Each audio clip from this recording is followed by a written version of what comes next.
शुरू करते हैं अच्छे से। तो लास्ट क्लास में हम लोगों ने बात की थी इन मुद्दों पर कि आग्नेय चट्टान कैसे बनती हैं और अवसादी चट्टान कैसे बनती हैं। अवसादी चट्टानों के बारे में ये है कि तीन प्रक्रियाएं होती हैं: अपक्षय, अपरदन और निक्षेपण। अपक्षय का मतलब होता है सूर्य की प्रकाश से, उनकी गर्मी से जो चट्टानों में चेंजेस आते हैं, चट्टानें लगातार गर्म होती हैं, फैलती हैं, ठंडे होने के बाद वापस से सिकुड़ती हैं। तो फैलने और सिकुड़ने की वजह से चट्टानों में जो बदलाव आता है, इस बदलाव से चट्टानों में क्रैक पड़ जाते हैं। चट्टानें ब्रेक हो जाती है और क्रैक पड़ जाते हैं। इसी क्रैक को बोल रहे हैं अपक्षय। ठीक है। तो अपक्षय की बात हम लोग कर रहे थे। अपर्दन का मतलब होता है कि जब पानी और हवा इसको तोड़ तोड़ करके किसी और स्थान तक बहा कर ले जाए, उसको हम लोग बोलते हैं अपर्दन। तो हमने दो चीजें पढ़ी, अपक्षय और अपर्दन, और तीसरा होता है निक्षेपण। देखिए, मैं इस पर इसलिए जोर दे रहा हूं क्योंकि अपर्दन, अपक्षय और निक्षेपण को समझाइए, ऐसा ज्योग्राफी वाले जो टॉप जब का पेपर था उसमें एमपीपीएससी मेंस में क्वेश्चन पूछा गया था। जो लोग एमपीपीएससी की तैयारी कर रहे हैं वो मेंस के लिए इन चीजों को ध्यान रखें। अपक्षय कई प्रकार का होता है, भौतिक, रासायनिक और जैविक तरह का होता है, तो इसमें काफी सारे बदलाव आते हैं। निक्षेपण समझ गए होंगे आप। तो अवसादी चट्टानें थोड़ी हल्की कोमल होती हैं, इनमें परतें होती हैं। अवसादी चट्टानों में जीवाश्म भी मिलते हैं, और इस यही कारण है कि हमें पेट्रोलियम या कोयला, इस या ये जो चीजें मिलती हैं हमको कहाँ से मिलती है, ये अवसादी चट्टानों से ही मिलती हैं। तो कोयला जो है वो एक तरह का अवसादी चट्टान ही होता है। तीसरा मैंने बताया था कायांतरित चट्टान। कायांतरित चट्टान आग्नेय चट्टान और अवसादी चट्टान में परिवर्तन के फलस्वरूप बनती है। जब आग्नेय चट्टान और अवसादी चट्टानों को ताप, दाब और ऊष्मा दी जाती है, तब उसमें रासायनिक और भौतिक चेंजेस आते हैं। इन चेंजेस के कारण उसमें क्या बदल जाती है, वो कायांतरित चट्टान में बदल जाती है। इसके उदाहरण भी मैंने दिए थे, जैसे कि हीरा। हीरा जिस चट्टान से निकलता है वो कायांतरित चट्टान का ही उदाहरण है। नीस की चट्टान, संगमरमर,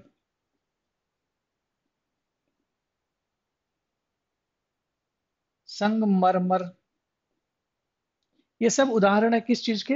ये सारे के सारे उदाहरण हैं आपके कायांतरित चट्टानों के। ये तीनों हम लोग पढ़ चुके थे।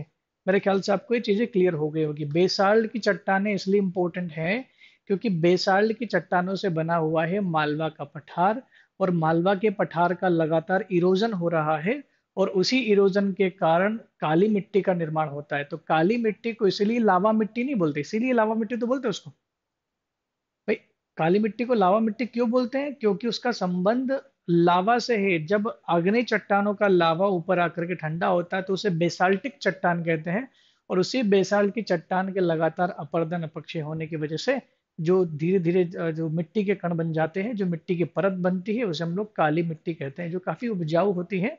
मध्य प्रदेश, महाराष्ट्र और गुजरात क्षेत्रों में आपको इस तरह की काली मिट्टी मिलेगी। यहाँ तक हम लोग पढ़ चुके थे। अब हमको पढ़ना ये था कि भारत, मध्य प्रदेश हो या भारत हो, इसमें चट्टानों को अलग अलग एज के हिसाब से कुल 6, वैसे तो 8 भागों में बांटा गया है भारत के परिप्रेक्ष्य में कहा जाए, लेकिन जो मेन 6 चट्टानों के क्रम है, काल क्रम जो एज के हिसाब से है, उनकी हम लोग बात करेंगे, जो बहुत इंपॉर्टेंट है। इसमें सबसे पहला जो नाम आता है वो आता है आपका आर्कियन क्रम की चट्टानें। पहला जो नाम आता है वो आता है आपका आर्कियन क्रम की चट्टान। मैं पीपीटी पे वापस पे आऊंगा, पीडीएफ पे आऊंगा, अच्छे से समझाऊंगा क्या है, लेकिन जरा सा इसका क्लियर कर ले हम लोग कि आर्कियन क्रम की चट्टानें क्या है। देखिए, आर्कियन क्रम की चट्टानें दुनिया की सबसे पुरानी, सबसे प्राचीन चट्टान है, सबसे प्राइमरी चट्टान होती है। और सबसे प्राइमरी चट्टान, इसका मतलब ये है कि आग्नेय प्रकार की चट्टान, ये आग्नेय चट्टानें होती है। लावा के बाद लगातार निकलने की वजह से इस चट्टानों का निर्माण हुआ है, और पृथ्वी का सबसे ज्यादा भाग जो है इन्हीं चट्टानों से निर्मित है। हालांकि ये चट्टाने का जो क्रम पाया जाता है, आर्कियन क्रम की चट्टानें जो है, ये प्री कैम्ब्रियन काल की हैं, प्री कैम्ब्रियन काल की, जो लगभग आज से 70 करोड़ साल पुराना हो सकता है। तो आप खुद सोचिए कि 70 करोड़ साल पुरानी चट्टानें हैं, लगातार इनमें परिवर्तन होता है, भौतिक, रासायनिक, अपरदन, अपक्षय, बहुत सारे परिवर्तन होते हैं। तो इन बाहरी परिवर्तनों, एक्सटर्नल जो एक्सोजेनेसिक जेनेटिक फोर्सेस बोलते हैं इनको, बाहरी परिवर्तन जो है, इसकी वजह से इसका मूल रूप आज हमको नहीं मिलता है। पहले सारी चट्टानें ऐसी ही मिलती थी, लेकिन जैसे जैसे समय बीतता गया चट्टानें खत्म हो गई। लेकिन भारत में आर्कियन क्रम की चट्टानें हमें जहां पर मिलती हैं वो है, एक तो आपका प्रायद्वीपीय पठार, प्रायद्वीपीय भारत। प्रायद्वीपीय भारत का मतलब समझते हैं आप? प्रायद्वीपीय भारत का मतलब होता है भारत का ये हिस्सा। हम लोग जब इंडिया पढ़ते हैं तो विंध्य पर्वत से नीचे वाला जो हिस्सा होता है उसको हम लोग प्रायद्वीपीय भारत कहते हैं। दक्षिण भारत भी इसी को कहा जाता है। हालांकि भूगोल में दक्षिण भारत में और प्रायद्वीपीय भारत में अंतर है, वो हम लोग समझेंगे कभी। फिलहाल ये समझ लीजिए, प्रायद्वीपीय भारत और उत्तर पूर्वी राज्य, इन दोनों में आपको इस चट्टानों के क्रम दिखाई, इस चट्टानों के निक्षेप दिखाई देंगे। ये यहाँ पर अवशेष दिखाई देंगे इस चट्टान के, आर्कियन टिपी चट्टान। इसकी खासियत ये है कि यह खनिज संपदा में बहुत रिच है, मिनरल रिच है। खनिज संपदा बहुत ज्यादा है यहाँ पर, लेकिन फिर भी समस्या क्या है कि इतनी कॉम्प्लेक्स इन चट्टानों की जो संरचना होती है, इनकी बहुत जटिल संरचना होती है, इसलिए इन खनिजों का दोहन करना संभव नहीं है, बहुत मुश्किल होता है। हम लोग उन्हीं चट्टानों का दोहन ज्यादा अच्छे से कर सकते हैं जो नॉर्मल हो, जिनका कॉम्प्लेक्स स्ट्रक्चर ना हो। तो ऐसे में आर्कियन कण की चट्टानें सबसे प्राचीनतम चट्टानें होती हैं, और ये भारत में प्रायद्वीपीय भारत और उत्तर पूर्वी भारत में मिलेगी आपको। मध्य प्रदेश में भी इसकी कुछ चट्टानें मिलती हैं, रीवा के वाले क्षेत्र में आपको आर्कियन क्रम की चट्टानें। हम लोग मध्य प्रदेश में भी आएंगे, लेकिन पहले इसको समझ ले कि चट्टानें का जो है क्रम क्या है। तो पहला क्रम तो आपको समझ में आ गया। दूसरा जो क्रम है उसको हम लोग बोलते हैं धारवाड़ की चट्टानें। धारवाड़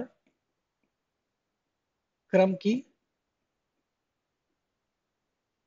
चट्टानें, ये आर्कियन को आद्यकल्प भी बोलते हैं। ध्यान रखना, किताब में आपको ये भी मिल जाए तो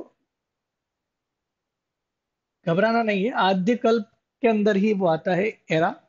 तो आद्यकल्प की चट्टानें हैं और इनको आर्कियन की चट्टानें बोलते हैं। आर्कियन याद रखो तो ज्यादा बेटर है, क्योंकि आपको ये कभी प्री में काम नहीं आएगा, ये आपको हमेशा मेंस में ही काम आता है। प्री में तो खाली एक ऑर्डर पूछ लेगा कि कौन सी चट्टानें क्रमानुसार जमाइए, तो हो सकता है आपको आंसर उसका मिल जाए।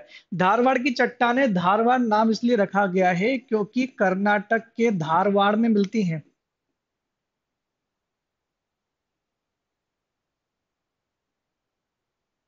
कर्नाटक के धारवाड़ में चट्टानें मिलती हैं, इसलिए इनका नाम धारवाड़ की चट्टानें रखा गया है। कर्नाटक के धारवाड़ में मिलती हैं, इसलिए इन चट्टानों का नाम रखा गया है धारवाड़ की चट्टानें। अब ये बनती कैसे है, इनकी प्राप्ति कैसे होती है? तो धारवाड़ की चट्टानों की जो प्राप्ति होती है वो होती है आर्कियन चट्टानों के कारण ही होती है। आर्कियन चट्टाने का जब होता है कि अवसाद से, अवसाद का मतलब अवसादी चट्टान, सीधी सी बात है। आर्कियन चट्टानों में जब उसका क्षरण होता है, उसका इरोजन होता है, अपक्षय अपर्दन हो जाता है, तो उसके बाद जो चट्टानें हमें मिलती हैं वो मिलती हैं आर्कियन क्रम के चट्टानों के बाद धारवाड़ क्रम की चट्टानें मिलती हैं। और ये चट्टानें खासकर कर्नाटक में ही पाई जाती हैं। और कर्नाटक में खासकर दो जगह हैं, जो है हट्टी और कोलार। हट्टी और कोलार की खान बड़ी प्रसिद्ध है क्योंकि खनिज संपदा के लिए प्रसिद्ध है। और यहाँ पर दो तीन प्रकार के खनिज बहुत ज्यादा मिलते हैं। एक मिलता आपका लोहा, दूसरा मिलता आपका सोना, और तीसरा आपका मिलता है मैग्नीज। मैग्नीज। तो आप समझ सकते हैं कि किस तरह ये इंपॉर्टेंट है, धारवाड़ की चट्टानें किस तरह से इंपॉर्टेंट है। हट्टी और कोलार की खानें ये आपको भारत में मिलेगी। ये आपका इंडिया, साउथ इंडिया है या कर्नाटक का एरिया, यहीं पर वो दो खाने हैं, हट्टी और कोलार की खाने। तो ये दो खाने आपको मिल सकती है वहां पर। तो दो तरीके तो आपको समझ में आए, दो चट्टानों के क्रम तो समझ में आ गए। पहला है आपका आर्कियन क्रम की चट्टानें जो कि सबसे पुरानी है, और दूसरे जो चट्टान है वो आपकी क्या है, धारवाड़ की चट्टानें। ठीक है, आगे बढ़ते हैं। तीसरी चट्टान तीसरी जो चट्टान है उसको हम लोग बोलते हैं कडप्पा क्रम की चट्टानें।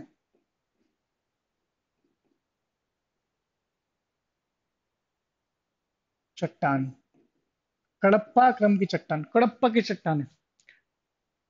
कुछ लोग याद रखने के लिए कटप्पा भी बोलते थे इसको। ये कडप्पा क्रम की चट्टान है। कडप्पा नाम क्यों रखा गया? क्योंकि कडप्पा एक जगह है आंध्र प्रदेश में।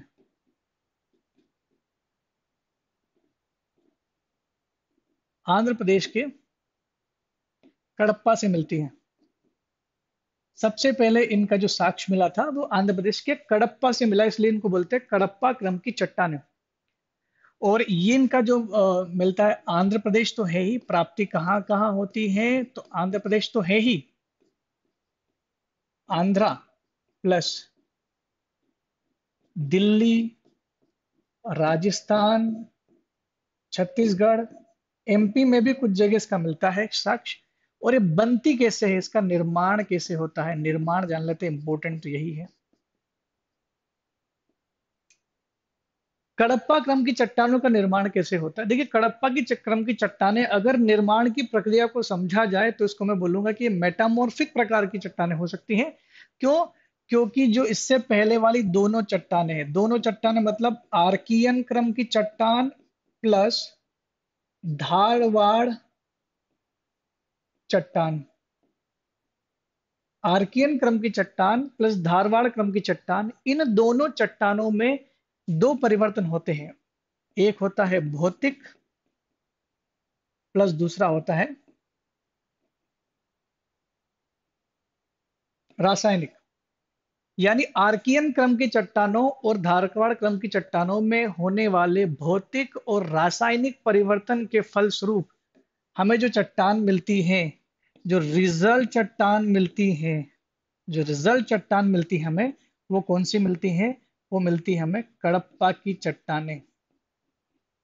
जाहिर सी बात है, देखिए याद रखने का तरीका यहाँ जाहिर सी बात है कि अगर भौतिक रासायनिक परिवर्तन होगा तो उसमें इतना परिवर्तन आ जाएगा कि यहाँ पर बहुत रिच मिनरल मिलने वाले हैं। बहुत रिच मतलब बहुत एक्सपेंसिव मिनरल मिल सकते हैं। और इसी में आती है वो बिजावर श्रेणी। बिजावर श्रेणी जो मध्य प्रदेश के पन्ना जिले में मिलती है। ओबियसली बात है, क्या मिलेगा?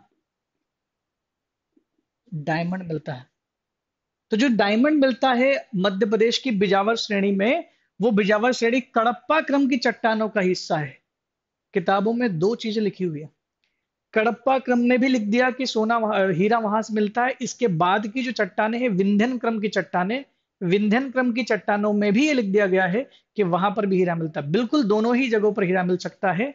तो ये डायमंड जो है ये बिजावर श्रेणी में, और बिजावर श्रेणी जिस क्रम का हिस्सा है वो आपकी कडप्पा की चट्टान है। मेरे ख्याल से आपको क्लियर समझ में आ गया होगा कि कडप्पा की चट्टाने का निर्माण होता है आर्कियन क्रम की चट्टान और धारवाड़ क्रम की चट्टान में होने वाले भौतिक और रासायनिक परिवर्तन से, जिसके कारण क्या होता है कि हमें रिजल्टेंट क्या मिलती है? कडप्पा की चट्टान मिलती है। कडप्पा शब्द चूंकि आंध्र प्रदेश के कडप्पा जिले से यह जगह है, वहां पर वहां से इसका प्राप्ति हुआ था। So that's why it is called Kadapa की चट्टाने। ओके, कडप्पा क्रम की चट्टाने, ये भी समझ में आ गया होगा। इसके बाद जो नेक्स्ट चट्टान आपकी आती है वो आती है विंध्यन क्रम की चट्टाने। विंध्यन क्रम की चट्टाने भी पढ़ लेते हैं हम लोग। चौथा नंबर आता है विंध्यन क्रम की चट्टान। इसका नाम विंध्यन क्रम की चट्टान इसलिए मिल रखा गया है क्योंकि इसकी प्राप्ति विंध्याचल पर्वत के सहारे मिली है। विंध्याचल पर्वत के आसपास के क्षेत्रों में इसकी प्राप्ति मिलती है। और ये पूरी चट्टानें आपको मिलेगी, इसका एक फॉर्म मिलेगा। राजस्थान का एक जगह है चित्तौड़, चित्तौड़गढ़ सुना होगा आपने, यहां से लेकर के बिहार तक मिलती है। बिहार में सासाराम जगह है, सासाराम आपने पढ़ा होगा हिस्ट्री में। एतमादुल्ला का मकबरा सासाराम बिहार में है, जो भारत का सबसे बड़ा मकबरा कहा जाता है, बिहार में मिलेगा आपको। और ये चित्तौड़ से लेकर बिहार जो अपना पूरा चंद्राकार टाइप का एक पर्वत होता है विंध्याचल पर्वत,